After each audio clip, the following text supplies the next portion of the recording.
একটা ডক্টরকে যে বলছি আপনার নামটা বলেন, ওর নাম লিখতেও লজ্জা লাগে।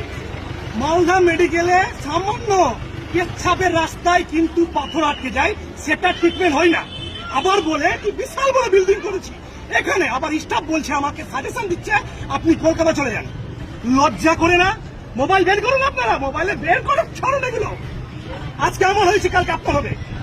হতে পারে এদের এদের কে আমরা জায়গায় বসিয়ে যা বোকাচোদা সেরেছেন না, প্রত্যেক মানুষ এই ভিডিওটা শেয়ার করবে। প্রত্যেক মানুষ স্বাস্থ্য ভবনে বসে রয়েছে, এখানে একটা ভালো ডাক্তার নাই, আমাকে আবার বলছি মালদায় চলে যাও। সামান্য কিছু ব্যাপার না, বলছি এই ট্রিটমেন্ট হয় না। কিডনিতে পাথর ছিল, পাথর পেচ্ছাপে আটকেছে, পেচ্ছাপের রাস্তায় আটকেছে, সেটা বলেই ক্লিয়ার করতে পারবে না। ডিরেক্ট বলেছে ক্লিয়ার করতে আমি পাথর পারবো না, এখানে স্টাফ নাই, ডক্টর নাই। এগুলো আপনারা আজকে মুখ বন্ধ করেছেন, আজকে আমার সাথে হয়েছে, আপনারা কালকে আপনার সাথে হবে। আর না হলে সচেতন হন। এরা শুধু ভোট দিতে ব্যস্ত, ভোট দিতে ব্যস্ত, আর বলে স্টাফ নাই, ডক্টর নাই। কি জন্য খুলে দিতে? বেতন আপনার টাকার দিয়ে বেতন পায় এরা, আপনাদের আমাদের টাকা থেকে বেতন চলে এদের, এসি থাকে বাড়িতে। সবাই ঝেড়ে আপনারা শেয়ার করবেন এই ভিডিওটা। এই যে বললাম পুকুরিয়া থেকে এসছি আমি, আমাদের একটা ছেলে ভর্তি করে তোর গোষ্ঠী।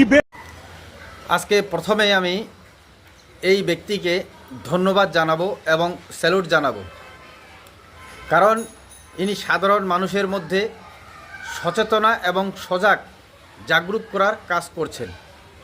কারণ আপনারা নিজেই শুনলেন যে মালদা মেডিকেল কলেজ, এত বড় কলেজ বানিয়েছেন, এত বড় হসপিটাল, এত বড় বিল্ডিং বানিয়েছেন সাধারণকে পরিষেবা দেওয়ার জন্যে, স্বাস্থ্য পরিষেবা।